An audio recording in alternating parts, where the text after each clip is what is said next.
No food or drink in the auditorium. Okay, good evening. That was sorriest ever, even before or after COVID. Let's try that again. Good evening. Good evening. Oh, that's much better. Okay, I'm Ralph Gilmore, and my wife Joyce are you still back there, babe? She's in the very back, okay, and we've been married 49 years. I'm an old sucker, and I'm not going to act like you, but I'm going to have a good time. And I'm going to be enthusiastic about it, and I want to talk to you this weekend about some important stuff. But I'm not ready yet. Okay, let's see. You are beautiful beyond description, too marvelous for words, too wonderful for comprehension, like nothing ever seen or heard. Who can grasp your infinite wisdom? Who can fathom the depths of your love? You are beautiful beyond description, majesty enthroned above. And I stand in awe of you. I stand in awe of you. Holy God, to whom all praise is due. I stand in awe of you. Be seated, please. Just got a meme on Facebook today. Apparently, 2016, when I was somewhere, I said what I'm about to say, and the guy said he remembered it, so I'm going to say it to you. It is the greatest thing in the world to be a Christian. I have 4 people who believe that that is true. Let's try that again. It is the greatest thing in the world to be a Christian. That's much better. Do we have a clicker, by the way? Chris, do we have a clicker? What? Is down here somewhere? Okay, good. Phil, thank you very much for inviting me, and thank you for coming. I wish it could be a little different, as far as, social distancing and all of that. I retired, after 39 years of Freed-Hearted, and my last semester, I left for a trip to San Angelo, Texas, to do a meeting there about the 12th of March, and little did I know that I would never be back in a Freed-Hardeman classroom again as a full-time teacher. So I retired, having never gone back, and those poor seniors who were there, they have still not had the opportunity to have a graduation. So hopefully those seniors that missed their graduation will have an opportunity to do so. But it's just changed all of our lives. So I'm going to talk about this today. You are worthy. Da, da, da. Okay, thank you very much, Phil. You are, y'all know that song? I am so. How's it start? Are you Jesse? Yes, sir. All right, you lead singing? You are worthy. Is that how it starts? You are worthy. You are. Mike, come up here and lead this. Yeah, praise. I don't have a microphone. And I will follow. And I will listen. And I will all of my days. And I will sing to and worship the King who is worthy, and I will love and adore. Come on, girls. And I fall down before him, and I will sing to and worship the King who is worthy, and I will love and adore him, and I will bow down before him. You are the Prince of Peace, and I will live my life for you. I didn't think about that song being old for some of you guys. So let's talk about it a little bit. Here's what we've been doing this weekend, at least as far as I'm concerned. What do they think of me tonight? Okay, and then what if I'm not good enough tomorrow? And then Sunday morning, fearfully and wonderfully made. I know this is out of order, but this is the way Phil did it on the schedule. Okay, and then on the breakout session, Who Am I, Lord? Finding Your Identity, guys and girls breakout session tomorrow afternoon. So let's do this. What do they think of me? as though I really care. You know, some of you, when you say, what do people think of me? Some of you saying, well, I don't care what people think of me. I'm going to do what I want to do, you know, because that's the way it is. I'm just going to do it. All right. And there's other people thinking, oh, no, I'm a people pleaser. And it's very important what people think of me and what will I do, you know, because relationships are so important to me. So self-esteem is important. All right, why is it important? Well, it is important as it allows you to try new things. If you have poor self-esteem, you're less likely to try new things. Okay, it allows you to take healthy risk. Now, not just flamboyant, terrible risk, but it allows you to kind of put yourself out there. I mean, you know I had to rehearse. I asked him, the first girl out for a date that I ever asked out for a date, I'd stand in front of the mirror and rehearse and stuff. And then, now that wasn't Joyce, that was she was a couple girls down the line, but she was the last girl for 49 years. She's been the last girl. All right, so some of us just don't have that type A personality where we're just kind of out there and we don't care what people think of us, because how many of you are willing to admit you do care what people think of you? Let's hands up, let's see. Let's see where you are. You do care what people think of you. So that's most of you. For the rest of you, I'll pray for you. Okay, so if you have a healthy self-esteem, you will be more likely to display positive behavioral characteristics such as these. Acting independently and maturely. You know what your age is? You kind of act your age, that kind of stuff, and you mature as you should. On the other hand, if you're 12 or 13 or 14 years old, you're not mature yet, and so you're in the process of growing up. All right, but at least you're acting age appropriately, you know, generally speaking, not all the time, but generally speaking. You're taking pride in your accomplishments and your achievements, and, you know, it kind of keep you going, and you can accept frustration and deal with it in a responsible way rather than just going out and getting wasted, you know, and all that kind of stuff, and so, or doing drugs or whatever, and you kind of find that it's a pretty neat thing to help other people. If you have positive self-esteem, you're more likely to help other people than if you have negative self-esteem. Well, what about that? So, you guys are Generation Z. Born since 1997, most of you. Some of us are not. Some of us are baby boomers, born since 1947 and 1965. I wasn't born in all those years, but I was born in 1951. Okay, and so I'm a baby boomer. And then before me, there were the builders. You know, those guys from the greatest generation, you know, Tom Brokaw, there's the builders, then the baby boomers, then postmodernism takes over, and then, you know, those born since 1987 are millennials. In 1997, these are rough dates, of course. 1997, that'd be you, the Generation Z. Now, you differ some in your relationships, but it's still very important. You know, when you look at this chart, and boy, there's so little I cannot see it, but I don't want to walk down the aisle because it wouldn't be social distancing, so let me just look at it this way. All right, Generation Z, 1 in 2, well, let's do millennials first. 1 in 4 are university educated, but more pursue higher qualifications. 22% of you, if you're a millennial, spend time multitasking across different screens outside your work, and you're highly focused and driven. On the other hand, Generation Z, 1 in 2, is college educated. 41% of you multitask, and you may be having your eyes pass over 5 screens a day. Something or another, iPad, computer, iPhone, whatever it is, 5 different ones a day.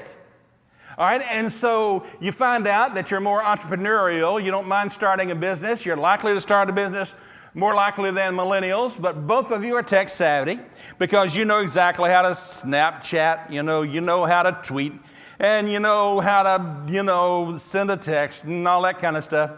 I can send a text. It takes me a couple of days because I can't do that 2-finger stuff, but I can send a text, and I can, send an email. But you're right. I don't care about Snapchat. I don't want to be on Snapchat. Instagram's okay. I've done that.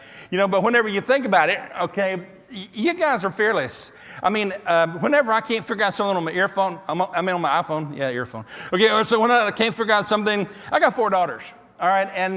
And I can go to any one of them and I can say, can you fix my iPhone? And they say, sure, Dad. Why can't you do it, you old sucker? Okay, and so the thing is that you're tech savvy. You know how to do stuff. You can do stuff electronically, right? And you can multitask and you're innovative. There's more than one way to do that. Maybe that's one reason why some people in your generation have found church a little boring, because, we're doing the same, 2 songs, prayer, another song. We're doing the same thing all the time. And so if that's the case, then why can't we be innovative and do it differently? And the more educated and, you're strong in sales, you know how to sell stuff and all that stuff. So that's what you look like according to others. Now, this is not a religious survey. This actually comes from the business world, because McDonald's is still trying to figure out how to keep you happy. I mean, for a while, you were not in the top 10 restaurants. McDonald's was not in the top 10 restaurants, and they were trying to figure out, how do I keep you happy? Because you're no longer happy with the clown dude, and you're no longer happy with, maybe Happy Meals or whatever. So what can I do to make you happy? So they started having breakfast all day long. And they started being more flexible about serving things in order to try to keep you happy, because you are the target audience. All right, and so when you think about it then, on the left-hand side, it's Millennials versus Generation Z.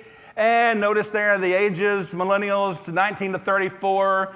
And then this is a couple years ago, by the way, and Generation Z 10 through 18. And so there you find a comparison. Now, I'm not the one to compare this, but it does have a lot to do with relationships. And it has something to do with understanding why are relationships important to you. Now, let me just tell you, relationships in the church was not important to my mother and my dad at all. Now, they had good relationships in the church, but that's not what they were looking for in church. Let me see if I can put it this way. Okay, what were they interested in? Duty, honor, responsibility, respect. Duty, honor, responsibility, respect. Why do you go to church?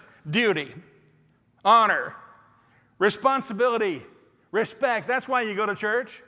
Of course I was in church 2 days after I was born.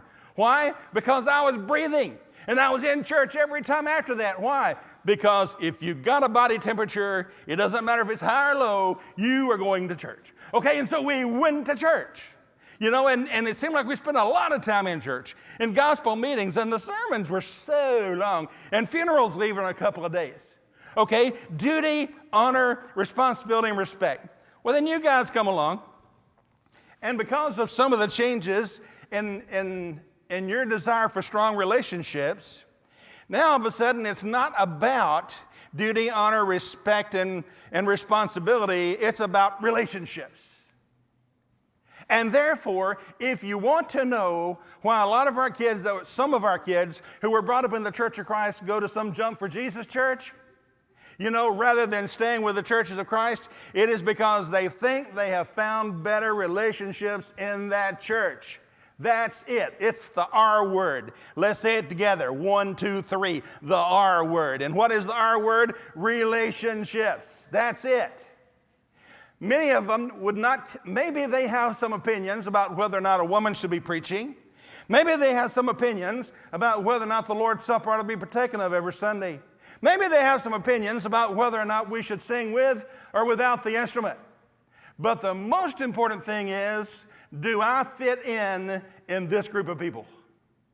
Do I fit in? Why? Because to you, not me, I'm an old rascal, but to you, your most important fear is fear of rejection by your peers.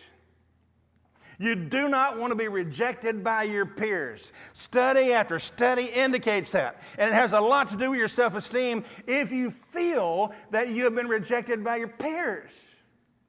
Our daughter, I won't say much about her tonight. We have 4 daughters, but the one who was on alcohol and drugs, come to find out, the beginning of a lot of this negative feeling about herself was when she failed, when she tried out as a cheerleader in the 10th grade.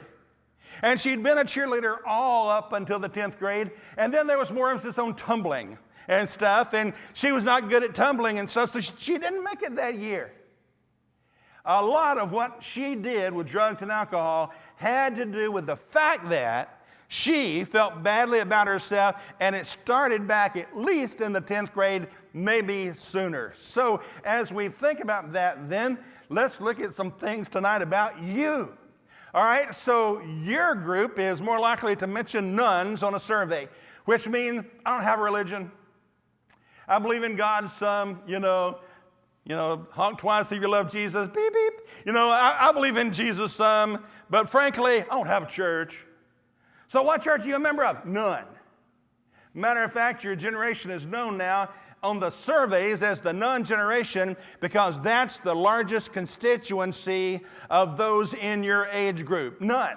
I don't have I know I was brought up in church. I grew up in this church or that church or that church, but now I don't really have one. And so this has an impact in religion, has an impact in the business world, has an impact in your social life, et cetera, et cetera. So let's go further.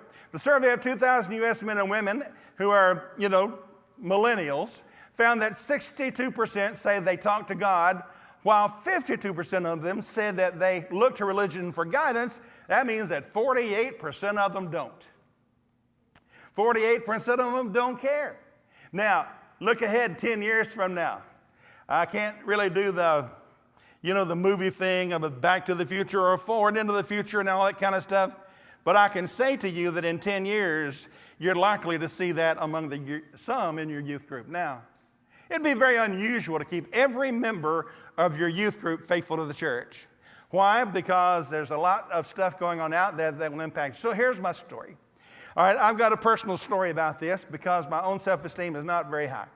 Okay, and why is that? Well, here's what goes into my mind. Ralph, you're 69 years old. These are kids. They do not want to hear you. Okay, what goes into my mind is you've already said all that you know and more that you know, so why do they care? And then all this stuff goes in, the negative stuff. They're going to think you're a nerd, you're a geek, you're stupid, you're out of touch, or whatever, and you start thinking, I don't really want to talk to young people anymore because I find it interesting to study AARP stuff. And besides that, now I'm regularly getting Medicare stuff in the mail every day. All right, why? Because this is the enrollment period. You guys don't care about that, so, it's the negative stuff that goes in. It's the negative stuff. He says, I can't do this. I can't talk to them. They will not listen to me anymore. What difference does it make? Blah, blah, blah, blah, blah, blah. And to you, it might be, I'm not good enough. I'm not smart enough. I'm not fast enough. Somebody is better. Somebody is smarter. Somebody's always better at anything that you can do. You think you can play the piano? Somebody can play it better your age. Matter of fact, there's a 5-year-old somewhere probably that's playing better than any pianist here maybe. I don't know how well you play the piano. You think you play the guitar, do you? Well, there's some guys out there. Have you ever seen the internet, some of these guys, and how quickly they are playing bluegrass music? A 5-year-old kid just barely old enough to hold a banjo is playing bluegrass music. And you're wondering, is there somebody that's better at this than you? And the answer is yes. There is somebody better at this than you. So therefore what? Then what? Well, so what? All right, is there somebody better at speaking than me? Of course, I never have thought I was the best speaker. I never have thought I was better than anybody else. And as a matter of fact, I have to talk myself into doing what I'm doing sometimes because I still struggle with self-esteem, and I'm retired after 39 years of Freed-Hardeman. I don't even know what I'm going to do when I grow up. So at Freed-Hardeman is where, I began to find more about myself. Here's a picture of the quad area of Freed-Hardeman. And I'm showing you the bell because weird things have been done to the bell in the past. But here's one thing. Guys in the past have patted the bell with pillows and other stuff that we shouldn't talk about. But it's up in the biggest, highest part of the old main building. And how many of you have been to Freed campus before? Hands up if you've been to Freed campus. Okay, so you know where this bell is. Well, I never actually had been up there. And then recently, I got a little trip up there, an escorted trip. And they have even opened the door. I didn't have to break in or anything. And there I am actually touching the bell. The bell. Not just a bell, but the bell. Not the one that's the recorded music in the new Busey Tower. This is the one in Old Main. This is the real bell. And when I went to Freed-Hardeman, I went as a math major. Why? Well, because I never felt really good about myself. Do you know why I lead singing? Well, because that's something that I started doing when I was 9 years old, and I feel pretty good about it, and I feel pretty good about myself when I do it. But the truth is that I never preached until I was a sophomore at Freed-Hardeman. I was a math major my first year, and it was a 2-year school. Well, why didn't I do that? Because I hated speech class. I didn't want to take speech class, but you had to have it to graduate. So I took speech because I had to. I was a math major, remember? It was the second semester of my freshman year. And I took the class. So remember, I like singing, right? Because I can lead singing a little bit.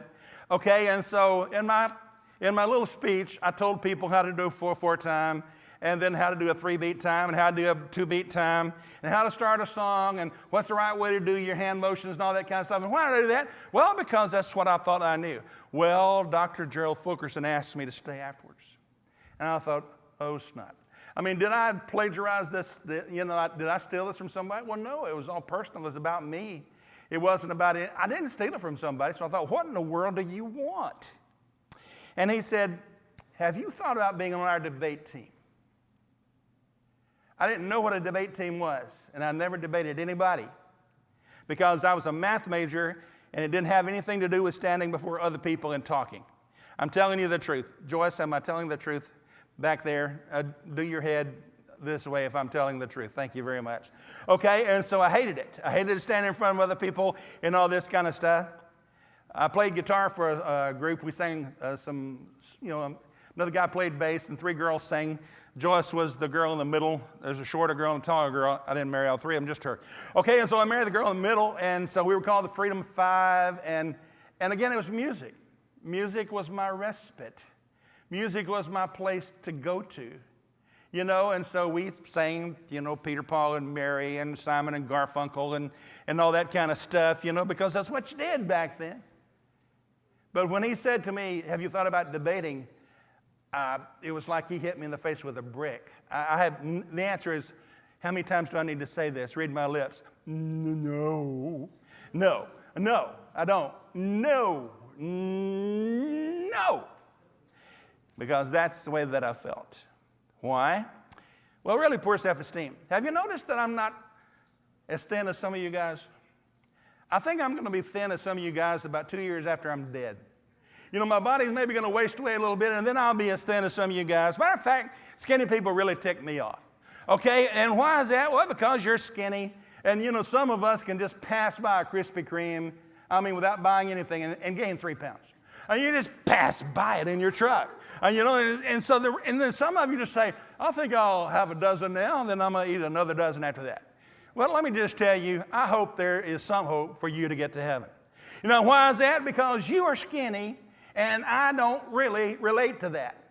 Now, I know that there are people that are skinny, they're trying to gain weight, and I'm not talking about you. And if you have some sort of a situation where you need to gain weight, I certainly, dear friends, I am not talking about you. But I'm talking about Brother Ralph. And it was always a mystery to me as to why anybody could be skinny. Why? Well, because I was large when I was born. I don't really know how much I was because the doctor was not on time. And some lady, I was born in a house outside of Mount Pleasant, Tennessee, and some lady served as a midwife because the doctor wasn't there and I came into the world. And so when the doctor finally got there, he kind of picked me up and said, he weighs about 8 pounds. Okay, and that's the skinniest that I've ever been. Okay, so whenever I know I played football and I lost some weight, but I still wasn't skinny because you didn't have to be. You were on the line, and really if you're on the line, they just throw you a piece of meat every couple of minutes and you're all right. All right, because you're on the line and they want you to be big, right? But I've never been small. And I'll tell you something else. I wanted to be in the Air Force. Why? Because I always wanted to fly. Sky King did it for me. This is before your time. But Sky King, I wanted to fly. I really wanted to fly. So I found out when I was 15 years old that my eyes crossed a little bit. And about 9 degrees. Most of it is corrected with these glasses right here. My sister had to have two surgeries to correct her eyes. And unfortunately, a couple of my grandchildren have the same deal. It's kind of like one of those things where your eyes are all over the map. It's kind of like, oh, hi. And I can look at you guys over here and you guys over here at the same time. All right, and so it's pretty cool. And you don't really want your pilot saying, which of those 2 runways do I want to land at? Okay, you don't want to have that. And so they told me that I could not fly. I couldn't be a pilot in the Air Force when I was 15 years old. And it was devastating when I had to have glasses. They said, but if you go get a degree in math, and then you can be a navigator in the Air Force, and then when you get through, you can fly commercially. I don't know if that makes you feel good about your commercial pilots or not, but the point is that you can fly commercially. So I said, okay. And while you're at it, I got one ear that's lower than the other. Okay, matter of fact, if you look at my glasses here, you can see the left side goes down more. Why is that? Well, because my left ear fell along with everything else. Okay, and so it just goes boom. Okay, and so I'm not symmetrical. And my eyes are not perfect, and my weight is not perfect. So God gives me a pass on doing whatever I could have done except for my poor self-esteem. And the answer is no. He doesn't give anybody a pass. Why? Because each is unique in the eyes of God, and each of you has gifts that are given by God. Now, I admit that the gifts of 1 Corinthians 12 are miraculous, but it appears that most all the gifts in Romans chapter 12 are not miraculous. And it does talk about the things that you are good at. For instance, I've never understood why a person who was a song leader couldn't keep his mouth and his hands together. Why? Because, Mike, you know this. It's just part of the system. I could not even think of a person who could not lead singing, keeping his mouth with his hands. And then there's this guy in front of you in church, and you're saying, you ought to don't give up your day job. Because you ain't real good at this. Maybe you're not the best song leader, or you're not the best at whatever else. And so let me talk to you about my legacy. That's my wife. And this picture hangs in Old Main up on the second floor. And she is pointing to a woman who was in the original photograph with N.B. Hardeman, and that was her mother right there in the late 1930s. And so there is a legacy to try to do better. So in 1980, I was given a letter indicating that if I finished my PhD in philosophy, that I could come to teach at Freed Hardeman. And I did. And I had hair then. I'm putting this in just to show you that I did have hair. And I served with some of the best men of the Bible department ever. And sometimes we even had fun together, like the lecture dips, whenever we would do this. But our text is really this. For this reason, I remind you to fan into flame, Paul says. Now, he doesn't just do this out of the middle of nowhere. He starts talking to Timothy about the way that he was brought up. According to your ancestors, you were taught this. Okay, and then he says, as I remember your tears, I long to see you, that I may be filled with joy. I'm reminded of your sincere faith, a faith that dwelt first in your mother in that picture on the second floor of Chapel Hall. Except here in the Bible, it was your grandmother Lois and your mother Eunice, and now I am sure it dwells in you. For this reason, I remind you to fan into flame the gift of God, which is in you through the laying on of my hands. For God did not give you poor self-esteem. It actually says God didn't give you shyness. God didn't make you shy. I don't know if you notice this or not, but sometimes I just kind of mingle around and ask you questions, and I've noticed that some of you have a hard time looking at me whenever you're telling me what your name is. What is your name? Once you start talking, it's not all that difficult to overcome some of your shyness.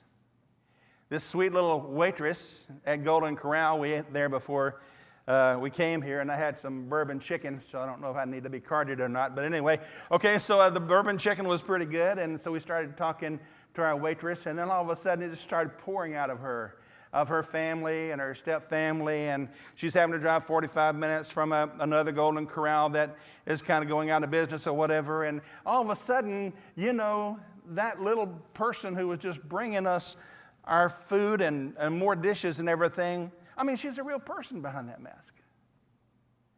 She's a real person. So whenever you think about it, what keeps you from putting yourself out there more? Timothy apparently had that problem. because he had this gift that was given to him by the laying on of Paul's hands. Probably miraculous. We wouldn't know for sure. But it was from the Holy Spirit. And he had trouble with this, just like I would in trying to stand up and speak to others. Were you at CYC the first year that I was asked to speak, and my throat just went, just nuts. I mean, I couldn't do anything. I looked out and I saw 6,500 people, and it just paralyzed my vocal cords.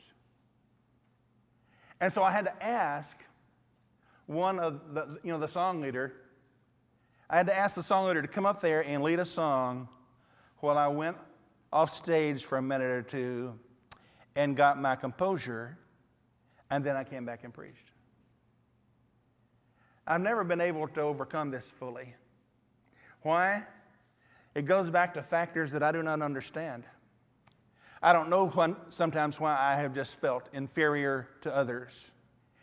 And when I got my third-year certificate from Freed-Hardeman, I thought, now I'm going to really feel good about myself. Well, that lasted for about 20 minutes. And then the same old feelings started creeping back in. And then I got a bachelor's degree from David Lipscomb, and I thought, well, this is it. I'm going to solidify who I am now.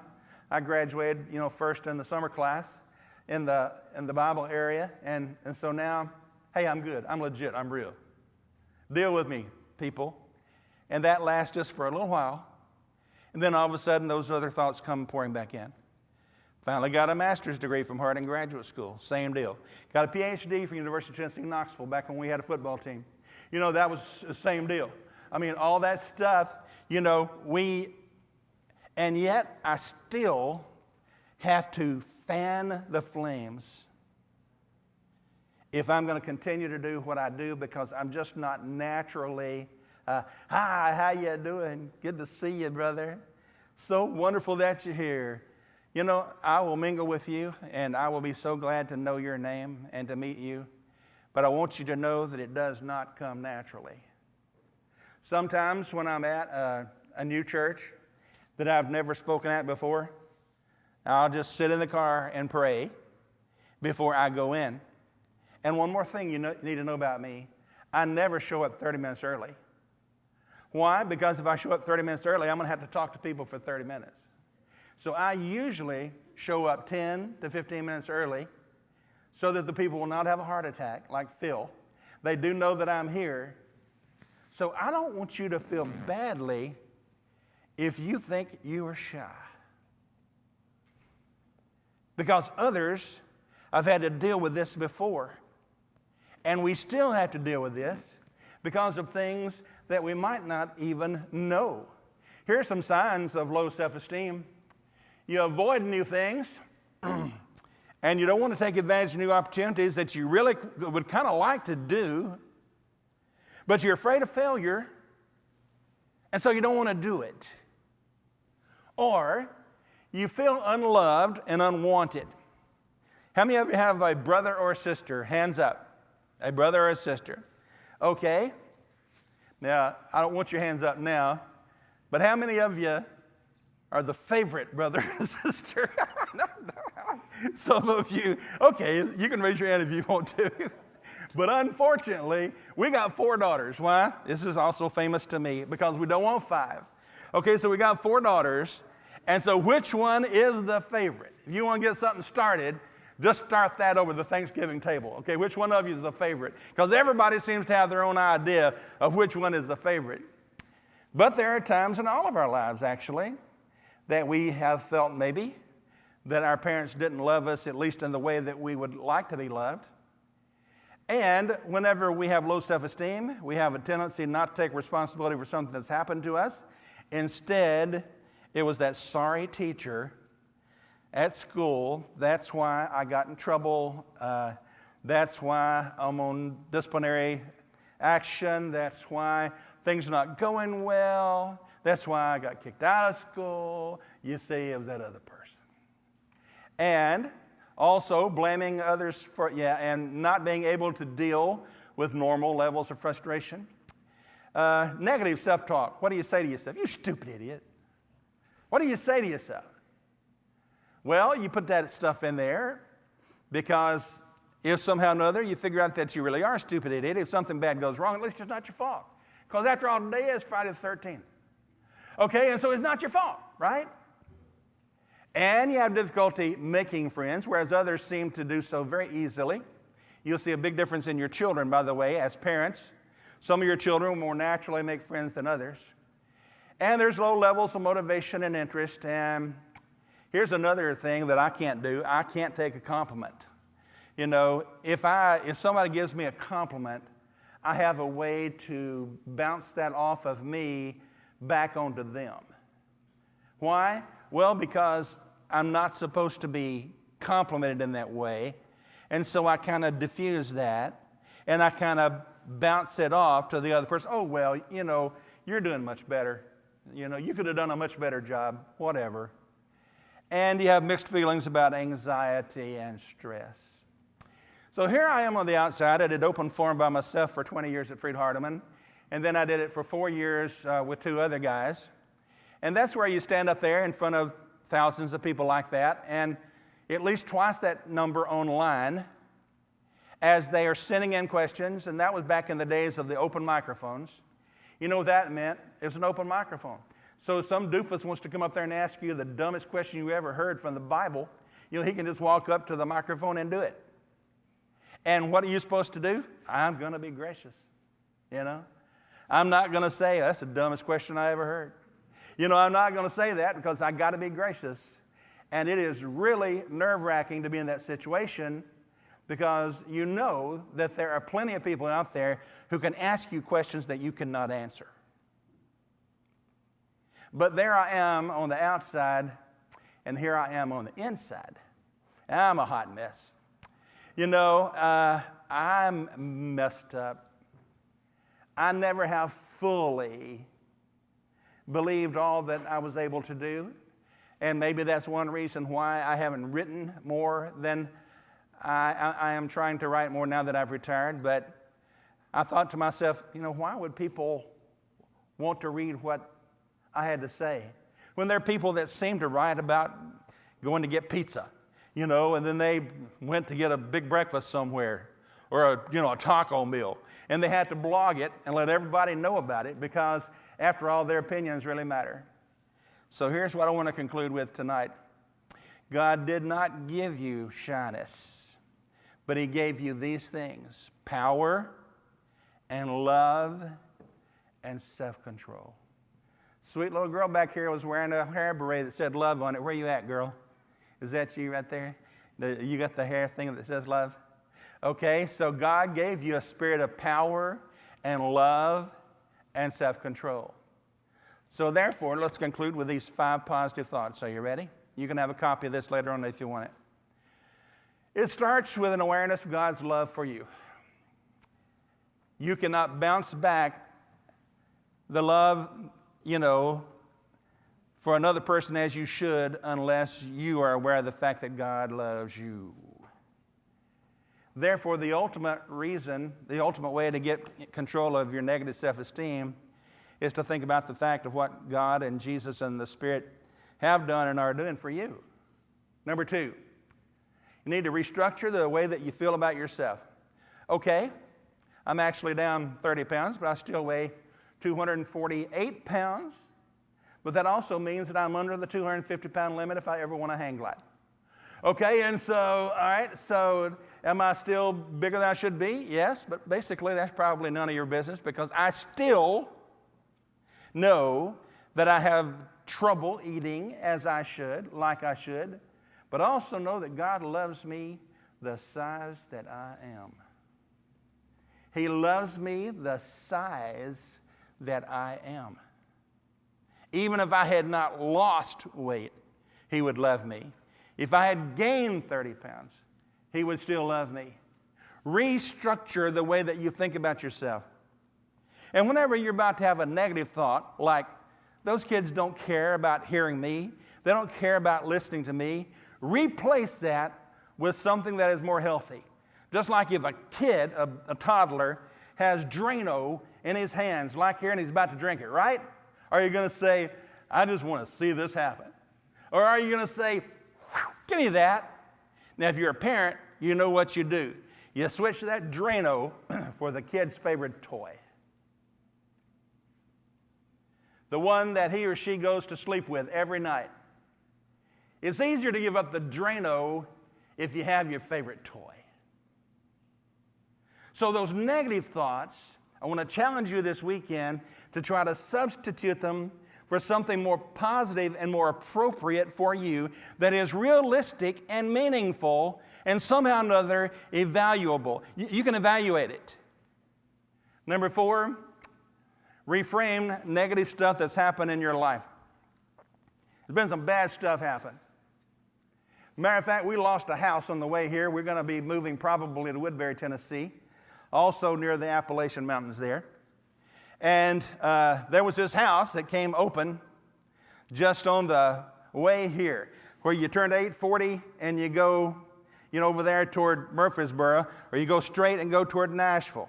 And I thought, man, I wonder if I should go toward Murfreesboro. Then all of a sudden, this house popped up, on our email, and it was a house that we would have liked.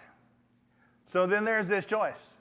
Do you go to Woodbury and be late for speaking tonight, or do you just do what God would want you to do and let that house take care of itself? Because it is just a house. But you are important. You are valuable. There's a reason God wanted you to be here this weekend. And finally, grow with God's grace and mercy, understanding that it's going to be difficult for you to do this without prayer and reading the Bible. I wish there was a way to do it.